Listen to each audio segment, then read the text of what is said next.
সিরিয়ার দক্ষিণাঞ্চল থেকে সেনা প্রত্যাহার করেছে আহমেদ আল শারা সরকার। এতে সুয়েদায় জাতিগত সংঘাত নিরসনের কথা থাকলেও হয়েছে উল্টো। কারণ সিরীয় সেনাদের বদলে দ্রুজ সম্প্রদায়ের বিরুদ্ধে লড়াই অব্যাহত রাখছে বেদুইন গোষ্ঠী।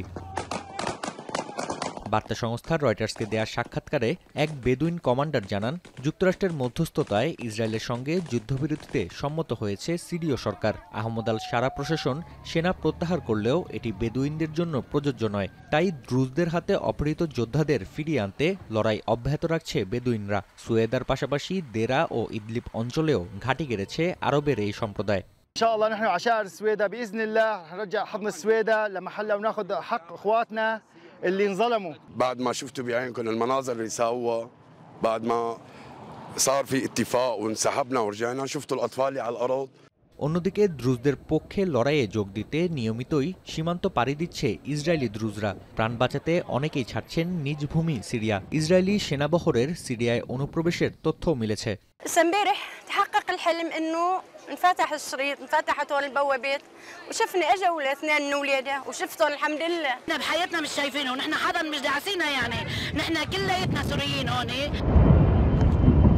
সানা নিউজ এজেন্সির তথ্য বলছে, বৃহস্পতিবার যুদ্ধবিরতি ভেঙে সিরিয়ায় আবারও হামলা চালিয়েছে আইডিএফ। এমন পরিস্থিতিতে মার্কিন পররাষ্ট্র দপ্তরের দাবি, সিরিয়ায় ইসরায়েলি হামলা সমর্থন করে না যুক্তরাষ্ট্র। উত্তেজনা প্রশমনে দুই প্রতিবেশীর শীর্ষ নেতৃত্বের সঙ্গে আলোচনা অব্যাহত রাখছে ওয়াশিংটন। তবে বল প্রয়োগের মাধ্যমে শান্তি স্থাপন করার কৌশল অব্যাহত রাখার ঘোষণা ইসরায়েলি প্রধানমন্ত্রীর।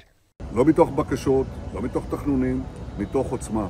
ואנחנו משיגים שלום מתוך עוצמה, שקט מתוך עוצמה, ביטחון מתוך עוצמה, בשבע חזיתות. The United States did not support recent Israeli strikes. We are engaging diplomatically with Israel and Syria at the highest levels, both to address the present crisis and reach a lasting agreement between the two sovereign states. President Trump has outlined his clear vision. তুরস্ক সিরিয়াকে বিভক্ত হতে দেবে না বলে মন্তব্য করেছেন Recep Tayyip Erdogan. দেশটির প্রেসিডেন্টের দাবি, সন্ত্রাসী রাষ্ট্র ইসরায়েল শান্তি চায় না, তবে এই স্বপ্ন পূরণ করতে দেয়া হবে না। অন্যদিকে সিরিয়ার সার্বভৌমত্ব ও আঞ্চলিক অখণ্ডতাকে সম্মান করার প্রতি আন্তর্জাতিক সম্প্রদায়ের প্রতি আহ্বান জানিয়েছে চীন।